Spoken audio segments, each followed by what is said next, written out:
उत्तराखंड में 5 लोकसभा सीटों पर पहले चरण में मतदान होना है, जिसको लेकर प्रत्याशियों ने अपने नामांकन दाखिल कर दिए। सभी प्रत्याशी अपने अपने एजेंडे के तहत जनता के बीच जा रहे हैं।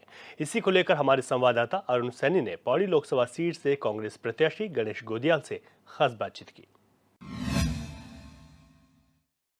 चुनावी रण शुरू हो चुका है और तमाम जो धुरंधर हैं वो मैदान में उतर चुके हैं और चुनाव को लेकर कमर उन्होंने कस लिया और लगातार पूरा एडी चोटी का जोर चुनाव जीतने को लेकर लगा रहे हैं। आज हमारे साथ बातचीत करने के लिए मौजूद हैं पौड़ी से कांग्रेस के प्रत्याशी गणेश गोदियाल जी। सर, HNN 2047 में आपका स्वागत है। धन्यवाद धन्यवाद धन्यवाद। सर, पौड़ी लोकसभा सीट की अगर बात करी जाए तो सबसे hot seat Pauri Lok Sabha seat बनती हुई नजर आ रही है और एक पौड़ी लोकसभा सीट की ही चर्चाएं हैं जिसे कहा जा रहा है कि सबसे मजबूत सीट जो है पौड़ी लोकसभा सीट है कांग्रेस के लिए। किस तरीके से इसे देखें? सब सीटों पर मजबूत कैंडिडेट हैं और जैसे ये इसलिए कहा जा रहा है कि पौड़ी में टिकट पहले डिक्लेयर हो गया था तो चुनाव की समा बंद गई वहाँ। बाकी जगह टिकट थोड़ा देर में डिक्लेयर हुए तो वहाँ समा अब बंद रही है। तो ऐसा नहीं है कि कहीं मजबूत है कहीं कम, सब जगह मजबूत कैंडिडेट हैं और कांग्रेस सब सीटों पर मजबूती से चुनाव लड़ रही है। और मेरा मानना है कि कम से कम हम यहाँ उत्तराखंड में 3-2 से चुनाव जीतेंगे। सर, अब बात कीजिए कांग्रेस की तो पौड़ी लोकसभा सीट में जिस तरीके से 14 विधानसभाएं आती है, कांग्रेस की एक विधानसभा थी वो भी राजेंद्र भंडारी जो बद्रीनाथ से विधायक से टूटकर भाजपा में चले गए हैं। अब कांग्रेस की एक भी विधानसभा जो है वहाँ पर नहीं है और बीजेपी की 14 विधायक वहाँ पर है। किस तरीके से इसे मैनेज करते हैं, कितना चुनौती से मानते हैं? देखिए, किसी नेता के जाने का अर्थ ये नहीं है कि पब्लिक चली गई, पब्लिक अपनी जगह है। और आजकल मैं एक चीज़ देख रहा हूँ कि नेताओं के इस प्रकार से दल बदलने को कि कपड़ों से पहले दल बदल दे रहे हैं, कपड़े वही हैं तब तक दल बदल दिया, उसको लोग अच्छा नहीं मान रहे हैं।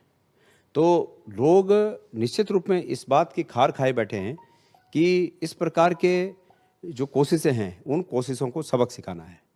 तो मैं तो समझता हूँ कि ये जो कुछ हो रहा है परमेश्वर मेरे लिए परिस्थितियाँ पैदा कर रहा है कि भाई तुझे जिस जगह पे जाना चाहिए उस जगह पे तेरे लिए रास्ता बन रहा है, मैं ऐसा मानता हूँ।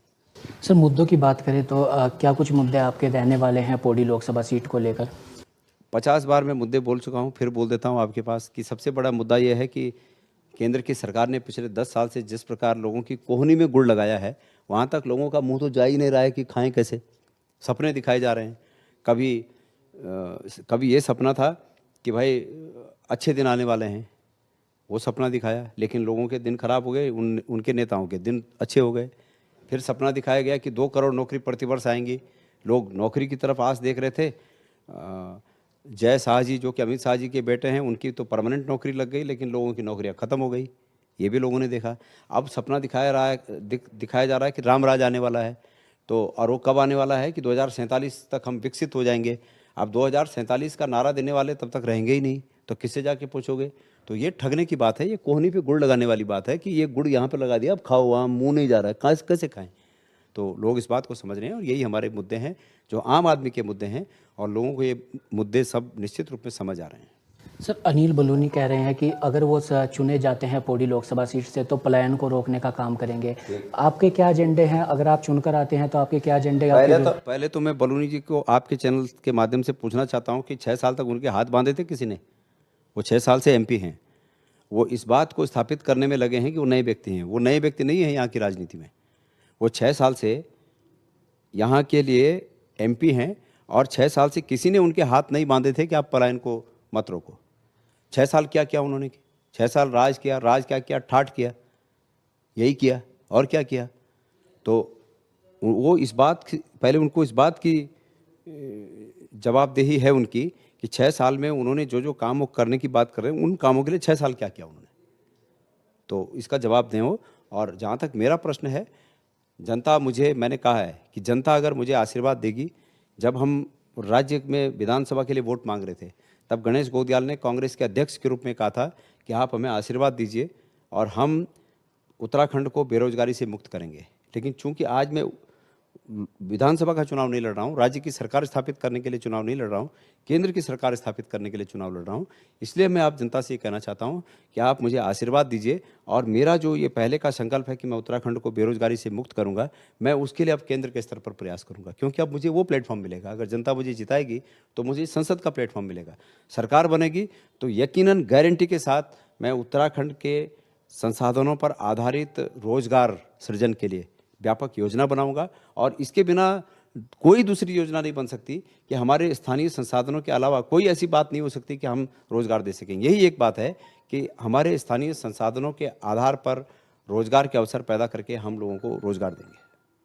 सर, बात की जाए स्टार प्रचारकों की, जिस तरीके से भारतीय जनता पार्टी के पांचों कैंडिडेट के लिए लगातार प्रचार किया जा रहा है। स्मृति ईरानी भी पौड़ी लोकसभा सीट में अनिल बलूनी के लिए नामांकन में आई, लेकिन कांग्रेस के जो पांचों प्रत्याशी है उन्हें उनके हाल पर ही फिलहाल छोड़ दिया गया। कोई स्टार प्रचारक की सूची अभी तक नहीं बनी।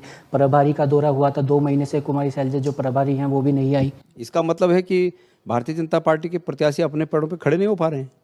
ये सीधा सीधा इसका यही मतलब है कि कांग्रेस के जितने प्रत्याशी हैं वो अपने पैरों पे खड़े हैं और भारतीय जनता पार्टी के प्रत्याशी अभी अपने पैरों पे खड़े नहीं हो पा रहे हैं। तो उनको सबलता देने के लिए केंद्र का नेतृत्व, केंद्र के नेता, केंद्र की नेत्रियां, एक कोई हाथ पकड़ रहा है, कोई दूसरा हाथ पकड़ रहा है, तब जाके खड़े कर रहे हैं।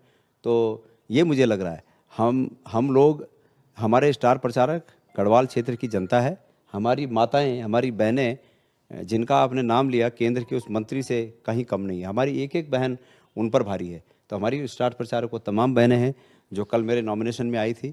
हमारे स्टार प्रचारक को तमाम भाई हैं जो कल बहुत जोश खरोश के साथ नॉमिनेशन में आए थे। धन्यवाद सर। तो ये हमारे साथ पौड़ी से कांग्रेस के प्रत्याशी गणेश गोदियाल और साफ तौर पर इनका कहना है कि जो भी तमाम मुद्दे हैं उन मुद्दों को लेकर जनता के बीच में जाएंगे, चाहे अंकिता भंडारी हत्याकांड का मामला हो या अन्य बेरोजगारी से जुड़े हुए मामले हों। अपने सहयोगी मानसू शर्मा के साथ मैं रुनसैनिया चैनल 24/7 देहरादून।